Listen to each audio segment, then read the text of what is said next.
자발적으로 성을 판매한 사람도 처벌하도록 하는 성매매 특별법에 대해서 헌법재판소가 합헌 결정을 내렸습니다. 하지만 생계수단으로 성매매를 선택한 여성까지 처벌할 필요가 없다는 위헌 의견도 3명에 달했습니다. 이종원 기자입니다.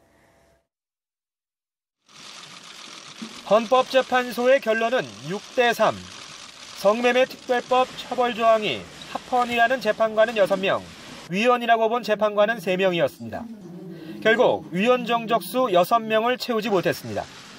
개인의 성행위가 내밀한 사생활의 영역으로 성적 자기결정권의 보호 대상이긴 하지만 성풍속을 해치는 공익적인 측면을 고려해 처벌이 불가피하다는 게 헌재의 판단입니다.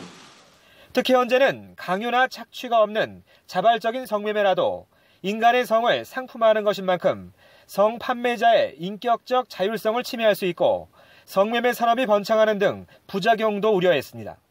만약 처벌하지 않는다고 하면 종사하는 여성이 성매매로부터 벗어나는 것이 어렵게 됨으로써 오히려 성매매를 고착할 위험이 있다는 취지입니다.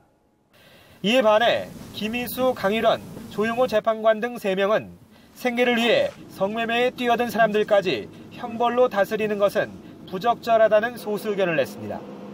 특히 조용호 재판관은 성판매자뿐 아니라 성구매자 역시 성적 자기결정권과 사생활의 비밀을 보장해줘야 하는 대상이라며 전부 위헌이라고 평가했습니다. 현행 성매매 특별법은 성구매자와 판매자를 모두 1년 이하의 징역이나 300만 원 이하의 벌금 등으로 처벌하도록 규정하고 있습니다. 과거에도 7차례에 걸쳐 성매매 특별법이 필요하다는 헌재의 결론이 내려졌지만 성매매 여성이 직접 헌재의 심판을 요구한 건 이번이 처음입니다. 저희도 대한민국 국민입니다. 저희 성노동자도 노동자입니다.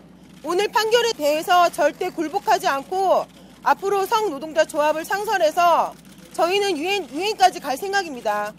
헌재가 다시 성매매 특별법이 합헌이라고 결정하면서 현행 처벌 조항은 그대로 유지됩니다. 하지만 자발적인 성매매까진 처벌할 필요가 없다는 의견도 적지 않았다는 점에서 과거와는 다른 변화된 사회상을 반영한 결정이라는 평가가 나오고 있습니다.